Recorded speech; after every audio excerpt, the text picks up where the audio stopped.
Novel غازی قسط number 141۔ چلتے وقت بھی میں نے فصیح کو ایک بار پھر تنبیہ کی، اور اس وقت ان عورتوں کی حقیقت کو صرف ہم جانتے ہیں یا تم۔ اگر یہ بات کسی تیسرے تک پہنچی تو وہ یقیناً تمہاری طرف سے لیک ہوئی ہوگی۔ اگر ایسی صورت پیش آئی تو اپنے اور اپنے اہل خانہ کے لیے قبریں پہلے کھدوا لینا۔ میرے متعلق تم بخوبی جانتے ہو کہ اپنے وطن کے دشمنوں کو ختم کرنے میں مجھے ذرا بھی جھجک محسوس نہیں ہوتی۔ 2-3 روز کے بعد ان قبروں کا سامان اٹھوا کر اپنے گودام میں رکھوا لینا۔ اگر بھارتی سفارت خانے والی ان عورتوں کا پوچھنے آئے تو صرف وہی بیان کرنا جو میں نے تمہیں بتایا ہے۔ اگر وہ سامان مانگے تو اپنے بچاؤ کے لیے یہ کہنا کہ یہ سامان مسلمان مہاجر خواتین کا ہے، اس لیے صرف انہی کو، اور اگر وہ چند روز مزید نہ آئے تو پاکستانی سفارت خانے کو بھجوا دیا جائے گا۔ اگر وہ دھمکی دیں تو پولیس کو بلا لینا۔ فصیح کا کاروبار کشمیری تھا۔ میری باتیں سن کر وہ ڈر گیا اور میرے کہے پر حرف بہ حرف عمل کرنے کا وعدہ کیا۔ ہم نے ایک دن میں ہی مشن سارا مکمل کر لیا تھا۔ میں نے بڑے اطمینان قلب کے ساتھ اپنے ہوٹل میں روانہ ہوا۔ ہمیں صرف بھارتی سفارت خانے کا رد عمل کا انتظار تھا اور اپنے حفاظتی انتظام کو اور مضبوط کرنا تھا۔ ہم ہوٹل واپس پہنچتے پہنچتے خاصی دیر ہو گئی۔ ہمیں ہوٹل پہنچتے پہنچتے خاصی دیر ہو گئی۔ مریم بے چینی سے میرا انتظار کر رہی تھی۔ میں نے دونوں سوٹ کیس اپنے کمرے میں رکھوائے۔ مریم نے ڈرتے ڈرتے مجھے بتایا کہ شام کو وہ پھر چینی دوست کے ساتھ ریسٹورنٹ گئی تھی اور ہم سب کے لیے کھانا لے کر آئی ہے۔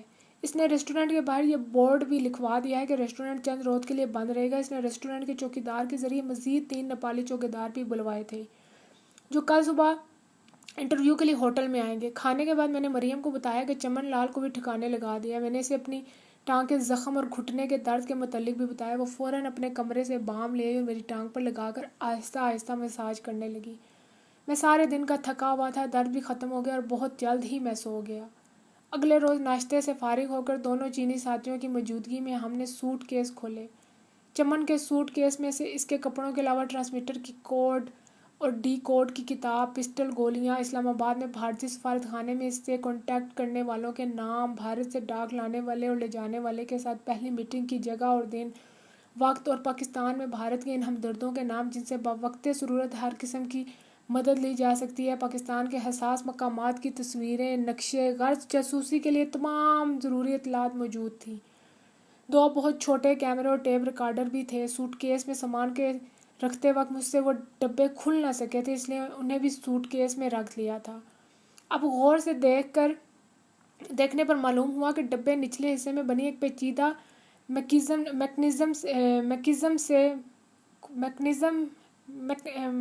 میکانزم سے کھلتے تھے۔ ڈبے کھولے تو دونوں میں خواتین کے بطور فیشن لگانے کے مصنوعی ناخن کے 3 سیٹ تھے۔ مختلف رنگوں کی نیل پالش اور 3 ایسی شیشیاں تھیں جو شاید نیل پالش اتارنے کے محلول کی تھی۔ بعد میں معلوم ہوا کہ یہ پوٹیشیم سائنائڈ کا محلول تھا جو انہی ڈبوں میں موجود بہت چھوٹی سرنجوں کے ساتھ ان ناخنوں میں ڈالا جاتا ہے۔ یہ شیشیاں سیل تھیں۔ مصنوعی ناخنوں کے ہر سیٹ میں 5 کے بجائے 7 ناخن تھے۔ ہر سیٹ کے 5 ناخن ایک لائن میں اور 2 ناخن علیحدہ الاسٹک سے مضبوط اور رنگین گتے کے ٹکڑوں سے لگے ہوئے تھے۔ ناول غازی قسط نمبر 142۔ میں حیران تھا کہ ہر سیٹ میں 5 کے بجائے 7 ناخن کیوں ہیں۔ پھر خیال آیا کہ 2 فالتو ناخن، شاید اس لیے کہ اگر کوئی ناخن ٹوٹ جائے تو اس کی جگہ استعمال ہو سکے۔ یہ سارے ناخن لمبے اور نوکدار تھے۔ میں نے یوں ہی فالتو ناخن میں سے ایک نکالا اور اسے الٹ پلٹ کر دیکھنے لگا۔ اچانک چینی دوست چلایا، "نو نو!" اور مجھے اشارے سے کہا کہ ناخن کو فوراً رکھ دو۔ مجھے کچھ سمجھ نہ آ رہا تھا کہ اس نے ایسا کیوں کیا۔ بہرحال میں نے ناخن رکھ دیا۔ چینی دوست نے اپنے رومال سے وہ ناخن اٹھائے، اسے اچھی طرح سے دیکھا اور سہمی ہوئی آواز میں مریم سے کچھ کہنے لگا۔ اس کی بات سن کر مریم گھبرا گئی، میرے دونوں ہاتھ اور انگلیاں دیکھ کر اپنی تسلی کی اور کہنے لگی، "دونوں فالتو ناخنوں میں سائنائڈ کا محلول بھرا ہوا ہے۔" میں نے رومال سے ناخن پکڑ کر دیکھا تو اس کی تیز نوک میں بہت چھوٹا سا سوراخ تھا اور نوک کا سوراخ بھی اسی طرح باریک اور محسوس نہ ہونے والی تہوں سے بنا ہوا تھا۔ ناخن کے پچھلے حصے میں سوئی سے نکالے جانے والے ایک بہت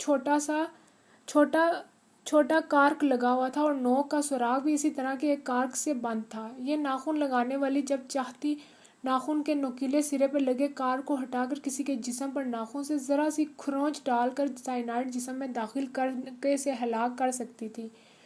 یہ جاسوس عورتیں اگر پاکستان پہنچ جاتی تو اپنے ٹارگٹس اور خصوصاً عیاش افسران کو بڑی آسانی سے ہلاک کر سکتی تھی۔ میری نگاہوں میں وہ پورا منظر گھوم گیا کہ کس طرح اور کیسے وقت وہ اپنے شکار کو نشانہ بناتی۔ آج بھی میں جب پاکستان کے شہروں کے پوش علاقوں میں خصوصاً لاؤڈ میک اپ، ٹائٹ لباس اور لمبے ناخنوں کے ساتھ دعوت غنا دینے کی ادائیں دکھاتی ملکی اور غیر ملکی عورتوں کو دیکھتا ہوں تو سوچتا ہوں کہ ان میں کتنی بھارتی جاسوس سائنائڈ بھرے ناخنوں کے ساتھ اپنے مخصوص شکار کی تلاش میں ہوں گی۔ میں نے ایک چھوٹا کیمرہ، ٹیپ، ایک پسٹل اور خاصی گولیاں اپنے پاس رکھ کر ساری لسٹیں اور تمام سامان ایک مضبوط پیکٹ بنایا اور اپنا اس اسائنڈ مشن کی کامیابی کی پوری تفصیل لکھی اور ان الفاظ پر ختم کی کہ all three were finally given a good treat۔ سرخ پین سے انڈر لائن کر کے یہ پرزور درخواست بھی کی کہ اب مجھے فوری طور پر واپس آنے کی اجازت دی جائے، جیسا میں نے 2 روز بعد پاکستان جانے والی ڈاک میں بھیجنا تھا۔ آج ہی مہاجروں کی فلائٹ کو بھی پاکستان جانا تھا۔ حالات کی نزاکت کے پیش نظر میں مریم کو اپنے ہمراہ نہیں لے کر گیا اور 2 چینی دوست ہوٹل میں چھوڑ کر اور تیسرے کے ہمراہ ایئرپورٹ چلا گیا اور حسب معمول مہاجر خاندانوں کو رخصت کیا اور بعد دوپہر میری واپسی ہوئی۔ شام کے 5 بجے کرنل آنند مجھ سے ملنے آیا۔ آج وہ اکیلا تھا، اس کا چہرہ اترا ہوا اور سوگوار تھا، پریشانی صاف جھلک رہی تھی۔ کافی شاپ میں رسمی جملوں کے بعد وہ سیدھا مطلب کی بات پر آگے۔ آصف صاحب، میں تسلیم کرتا ہوں ہم ہار گئے اور جیت آپ کی رہی۔ کرنل نے سر جھکائے یہ الفاظ کے گو کہ میں اس کا مطلب اچھی طرح سمجھ گیا تھا، لیکن انجان بنتے ہوئے میں نے پوچھا، کرنل صاحب کون سی جیت اور کیسی ہار؟ میں ریڈیو بھی بہت کم سنتا ہوں اور اخبار بھی کبھی کبھار پڑھتا ہوں کہ ہمارے ملکوں کے درمیان کرکٹ یا ہاکی کا میچ چل رہا ہے جس کی آپ بات کر رہے ہیں۔ کرنل کچھ دیر اپنی بجھی آنکھوں سے مجھے دیکھتا رہا اور پھر بولا، آپ کا حق ہے آپ مذاق اڑائیں، لیکن یہ حقیقت ہے کہ میں بڑی مشکل میں پھنس چکا ہوں۔ میں نے سنجیدہ لہجہ بنا کر پوچھا، آخر بتائیں تو کیا مشکل آن پڑی اور میں کیسے آپ کی مدد کر سکتا ہوں؟ کرنل آنند نے بڑی ندامت امیز لہجے میں کہا، آپ سب کچھ جانتے ہیں بھی انجان بن رہے ہیں۔ فی الحقیقت کرنل آنند اس وقت بڑی مشکل میں پھنسا تھا۔ مسلمان مہاجروں کے بھیس میں 3 اعلیٰ تربیت یافتہ جاسوس جنہوں نے ایک لمبے عرصے کے لیے پاکستان جا کر کارنامے انجام دینے تھے، کل رات سے غائب تھے۔ انہیں نامعلوم زمین نگل گئی، آسمان کھا گیا تھا۔ کھٹمنڈو میں میرے سوا انہیں کوئی دوسرا دکھائی نہیں دیتا تھا جس نے انہیں غائب کیا ہو۔ کرنل آنند یقیناً انہی کے بارے میں مجھ سے پوچھنے آیا تھا، لیکن شرم اور ندامت سے اس کے منہ سے الفاظ نہیں نکل رہے تھے۔ وہ مجھے یہ کیسے بتاتا کہ جبیں سیدہ اور جمشید پاکستانی مہاجر نہیں بلکہ مالتی، کوشلیا اور چمن لال تھے اور ڈی ایم آئی کے قابل فخر جاسوس اور برسوں کی ٹریننگ کے بعد پاکستان جا رہے تھے کہ راستے میں ہی غائب ہو گئے۔ میں نے کہا، کرنل آنند کھل کر اور صاف بات کیجیے۔ میرے الفاظ تھے، colonel Anand please be clear and come to the bottom line. Colonel Anand نے بہت مجبور ہو کر کہا، مالتی، کوشلیا اور چمن لال کل سے غائب ہیں، ان کا کوئی سراغ نہیں مل رہا، لیکن میں ان میں سے کسی کو نہیں جانتا۔ میں نے جواب دیا، منگیتر کی ٹیوٹر تو جبیں تھی اور کل بھی وہ اسے ٹیوشن دینے آئی تھی۔ میں نے جواب دیا۔ کرنل آنند پھر خاموش ہو گیا۔ آخر وہ بھی بھارتی فوج کا کرنل اور ملٹری اٹاچی تھا اور میرے سامنے اپنی گھنونی سازش کے پردے اٹھاتے ہوئے خفت محسوس کر رہا تھا۔ چلیے آپ کی بات مان لیتے ہیں، جبیں سیدہ اور جمشید کل سے مسنگ ہے۔ کرنل نے سر جھکائے گا، یقین جانیے آنند کی یہ حالت دیکھ کر مجھے روحانی خوشی ہو رہی تھی۔ اپنی بساط کے مطابق میں نے 71 کی شکست کے بدلے سن 72 میں ہی لینے شروع کر دیے تھے اور آج اسی بدلے کا ایک سین میرے سامنے تھا۔ کرنل آنند میں ابھی بھی کچھ نہیں سمجھا۔ میری منگیتر نے مجھے بتایا تھا کہ جبیں ایک مسلمان مہاجر لڑکی ہے جو اپنی بیوہ ماں کے ساتھ پاکستان جانے کے لیے کھٹمنڈو آئی ہے۔ کیا میں پوچھ سکتا ہوں کہ ایک مسلمان مہاجر لڑکی سے آپ کا کیا واسطہ ہے؟ کیا اتنی مصیبتیں اٹھانے کے بعد آپ اس یتیم لڑکی اور اس کی بیوہ ماں کو سکون سے پاکستان جانے سے بھی روکنا چاہتے ہیں؟ کیا آپ میں ضمیر نام کی کوئی چیز بھی نہیں؟ کیا آپ میں ضمیر نام کی کوئی چیز ہے بھی یا نہیں؟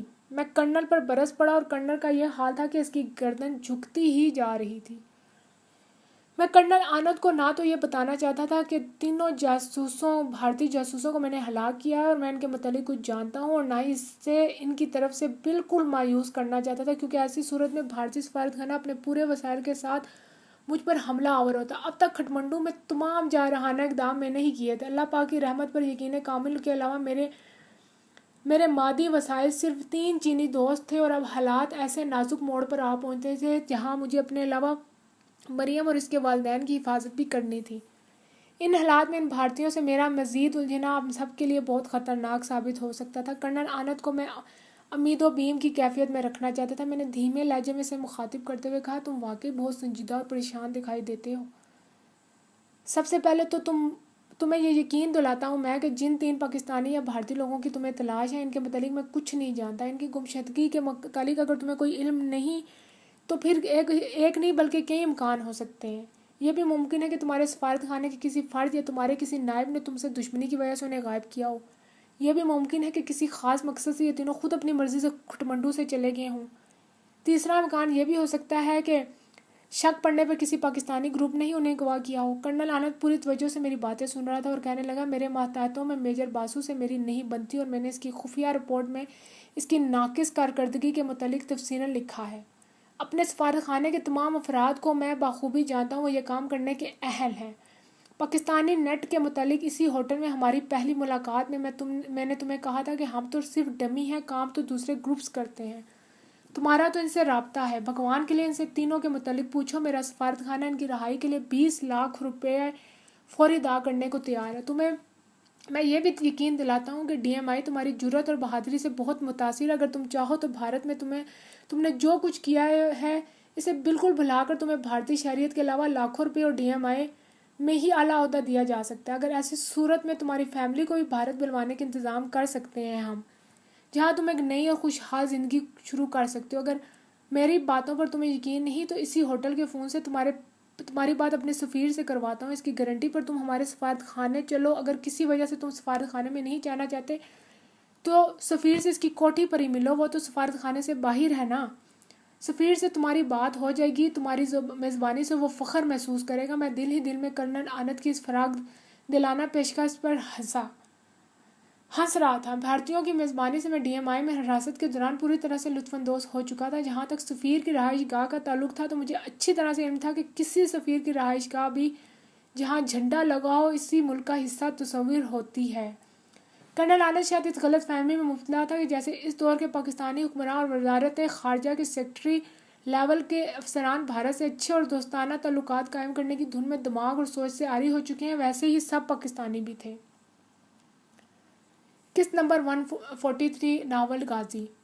میں نے کرنل آنند کو کہا، یہ سب باتیں تو بات کی ہیں، پہلے تو ہمیں تمہارے گمشدہ لوگوں کو تلاش کرنا ہے۔ پاکستانی گروپ سے اگرچہ میرا کوئی ڈائریکٹ رابطہ نہیں، لیکن میں بھرپور کوشش کروں گا کہ اگر ان لوگوں کی گمشدگی میں کوئی بھی ہاتھ ہے تو انہیں رہا کرواؤں۔ ایک اور امکان بھی ہے، اگرچہ بنگلہ دیش ایک آزاد ملک بن چکا ہے لیکن وہ مجبوراً تمہاری بالادستی کو قبول کرتا ہے۔ جب وہ اپنے ہم وطنوں اور ہم وطنوں کے نہ بن سکے تو تمہارے کیا بنیں گے؟ شاید یہ کارستانی انہی کی ہو۔ جب کرنل آنند مجھ سے رخصت ہوا تو میں نے اس کے ذہن میں اپنے علاوہ کئی ایسے دوسروں کے متعلق شک و شبہات ڈال چکا تھا جو یہ کارروائی کر سکتے تھے۔ یہ میری کامیابی تھی کیونکہ بھارتی سفارت خانے کے متوقع رد عمل میں مجھے کچھ مہلت مل گئی تھی اور اسی دوران میں نے اپنے ڈیفنس کو مزید مضبوط کرنے کی تدبیریں کرنے کا سوچنا تھا اور میں اپنے ڈیفنس کو مضبوط کر سکتا تھا۔ اب میرا بیشتر وقت اپنے ہوٹل میں ہی گزرتا تھا دوسرے پاکستانی گروپس کی تلاش میں۔ دوسرے روز ہی میں نے 2-3 گھنٹے بلا مقصد کھٹمنڈو کی سڑکوں پر گاڑی گھمانی شروع کر دی۔ 2-3 بار پاکستانی سفارت خانے میں بھی گیا۔ پہلے ہی روز میں نے دیکھا کہ ایک گاڑی ہمارا پیچھا کر رہی ہے۔ اسی شام جب کرنل آنند کا فون آیا تو میں نے چھوٹتے ہی کہا کہ اگر اس طرح تم نے آئندہ میری نقل و حرکت کی نگرانی کرنے کی کوشش کی تو میں تمہاری مشکل حل کرنے کی کوشش ختم کر دوں گا۔ میں اسے ہرگز ناپسند نہیں کرتا کہ کوئی سائے کی طرح مجھ سے چمٹا رہے۔ اگر آئندہ کسی نے میرا پیچھا کیا تو نہ تو وہ گاڑی سلامت رہے گی اور نہ ہی پیچھا کرنے والا۔ کرنل آنند پھنسا ہوا تھا۔ اس نے خاموشی سے میری بات سنی اور صرف یہ کہا، "It will be not repeated again." یہ آئندہ ایسا بالکل بھی نہیں ہوگا۔ پھر کسی گاڑی نے میرا پیچھا نہ کیا۔ میرے برین واشنگ کی کوشش کرنے والا اب خود کلین واش ہو رہے تھے۔ اسی طرح 4-5 روز گزر گئے۔ کرنل آنند باقاعدگی سے ہر شام مجھے فون کرتا، مجھ سے پروگریس رپورٹ لیتا۔ اسی دوران میں نے مہاجروں کی ایک فلائٹ بھی بھگتائی۔ کرنل آنند کا پیمانہ صبر لبریز ہو رہا تھا۔ ادھر میں بھی اس ناٹک کو زیادہ جاری نہیں رکھ سکتا تھا۔ مجھے ایک ترکیب سوچی۔ میں نے محسن کو کہا، کسی لڑکے کے ذریعے بنگلہ دیشی سفارت خانے سے ایک بنگالی اخبار منگوا لے۔ یہ کام بڑی آسانی سے ہو گیا۔ ڈھاکے سے چھپنے والی یہ اخبار ہمارے ہماری واردات سے کئی روز پہلے کا تھا. میں 2 چینی دوستوں کے ساتھ وہاں گیا جہاں لاشیں جلائی کی تھی. کپڑوں اور گوشت کا تو نام و نشان تک نہ تھا. بکھری ہوئی کچھ انسانی ہڈیاں ضرور پڑی تھی.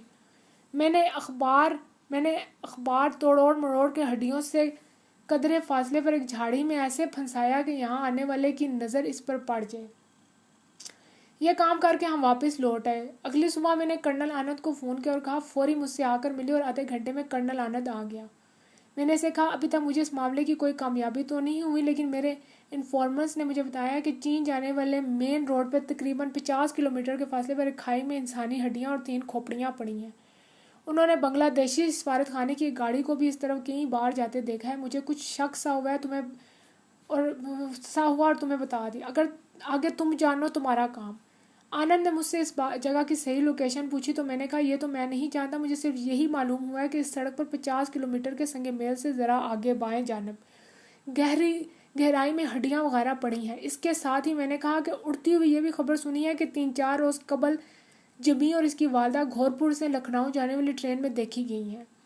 اس خبر کا سورس ذریعہ بھی میں تمہیں نہیں بتا سکتا کیونکہ وہ بھی ہمارا انفارمر ہے.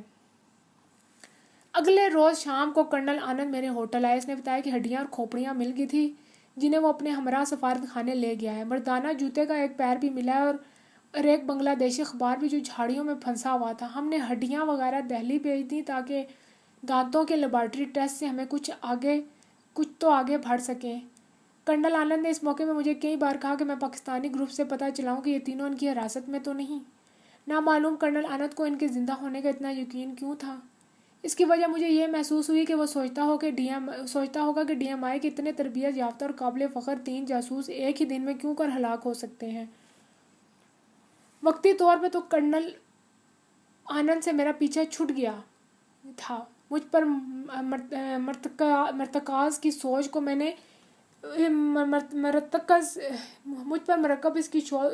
نے کئی حصوں میں منتشر تو کر دیا لیکن یہ سب کچھ عارضی تھا. بہت جلد اسے اصل واقعے کا علم ہو جانا تھا جس کے بعد وہ بھرپور تیاری کے ساتھ مجھ پر حملہ آور ہوتا اور اپنی ناکامی اور خجالت کا بدلہ لینے کی کوشش کرتا. میں اگر اکیلا ہوتا تو صرف اپنے چینی دوستوں کے ساتھ اس کا مقابلہ کرتا لیکن مریم اور اس کے والدین کی وجہ سے میں اپنے مدافعتی حصار کو مضبوط کرنے کا فیصلہ کر لیا تھا. اگلے روز میں نے ان 4 کمروں کی بیرونی کھڑکیوں میں گرل اور مضبوط جالی لگوائی اور 8 گورکھا سابق فوجی بطور چوکیدار بھرتی کیے. 8 گورکھا سابق فوجی بطور چوکیدار بھرتی کیے جو 2 گروپوں میں 12-12 گھنٹے کی ڈیوٹی دیتے. 2 گورکھے ہوٹل کے باہر ہمارے کمروں کی کھڑکیوں کے سامنے قریب کسی کو پھٹکنے نہ دیتے اور 2 ہمارے فلور پر کسی کو ہمارے کمروں کے قریب جانے سے روکتے. قسط نمبر 144 ناول غازی. ہوٹل انتظامیہ نے میرے انتظامات پر تھوڑا بہت احتجاج بھی کیا لیکن میں نے کچھ دلائل اور کچھ پیسے دے کر ان کا منہ بند کر دیا. مریم جب ریسٹورنٹ جاتی تو 2 چینی دوستوں کے علاوہ میں خود بھی اس کے ساتھ جاتا. میں اپنے ساتھ ایک کے بجائے 2 پسٹل بھرے ہوئے فالتو میگزین گیس سلنڈر اور زہریلی سوئیوں کا ڈبہ رکھنا شروع کر دیا تھا. ہم نے ہوٹل سے باہر جانا بھی بہت کم کر دیا تھا. ایک تبدیلی میں نے اور کی تھی. پاکستان جانے والے مہاجروں کو روانگی کے بعد ایئرپورٹ پر الوداع کہنے اور روپے دینے کے بجائے ان کی روانگی سے 1 روز پہلے شام کو اپنے ہوٹل میں بلوا کر ہی پیسے دینے شروع کر دیے. وہ بھی اس طرح کہ اگلے روز جانے والے سارے مہاجر بعد دوپہر ہوٹل کے لان میں اکٹھے ہو جاتے. محسن ان کے 1 وے پاسپورٹ اور جہاز کے ٹکٹ لے کر میرے کمرے میں آ جاتا. انہیں چیک کر کے میں روپوں کے لفافے محسن کو دیتا جنہیں وہ مہاجروں میں بانٹ دیتا. میرا مقصد ذاتی تشہیر یا مہاجروں سے شکریہ کے الفاظ سننے کی خواہش تو تھی نہیں. تو میں صرف یہ چاہتا تھا کہ حقدار کو اس کا حق مل جائے. ایک روز میں شیر پنجاب ہوٹل کے حالات کی سنگینی کے پیش نظر میرا وہاں جانا بہت کم ہو گیا تھا. ہرنام سنگھ نے میری اس بے مروتی کا جب بہت شکوہ کیا تو میں نے اسے بتایا کہ بھارتی سفارت خانہ میری جان لینے کے درپے ہے. میں موت سے نہیں ڈرتا لیکن حالات کچھ ایسا رخ کر چکے ہیں کہ مریم اور اس کے والدین کی حفاظت کے لیے میرا زندہ رہنا ضروری ہے. ہرنام سنگھ کچھ دیر سوچتا رہا پھر بولا بادشاہ ہو فکر کیوں کر دے ہو. میں 4 گوکھریاں نو جاننا وا بڑے بہادر تے جان تلی تے لے کے تہاڈی جی حفاظت کرنگے. میرے 2 ہی پتھیرے اج کل میرے 2 بھتیجے بھی ادھر ہی ہیں اج کل اتنے آئے ہوئے تے سارا دن روٹیاں توڑتے رہندے. انہاں جی کرپان دی برچی ساڈے پنڈت جی کوئی نہیں چلا سکتا. انہاں جی ਇਹਨਾਂ ਦੀ ਤਰ੍ਹਾਂ ਕੋਈ ਸਾਡੇ ਕਿਰਪਾਨ ਦੀ ਬਰਛੀ ਨਹੀਂ ਚਲਾ ਸਕਦਾ। ਵਾਹ ਗੁਰੂ ਦੀ ਕਿਰਪਾ ਹੋਵੇ ਤੇ ਕੱਲ ਸਵੇਰਾਂ ਤੋਂ ਤੁਹਾਡੀ ਸੇਵਾ ਵਾਸਤੇ ਤੁਹਾਡੇ ਹੋਟਲ ਪਹੁੰਚ ਜਾਣਗੇ ਤੇ ਬਾਰ-ਬਾਰ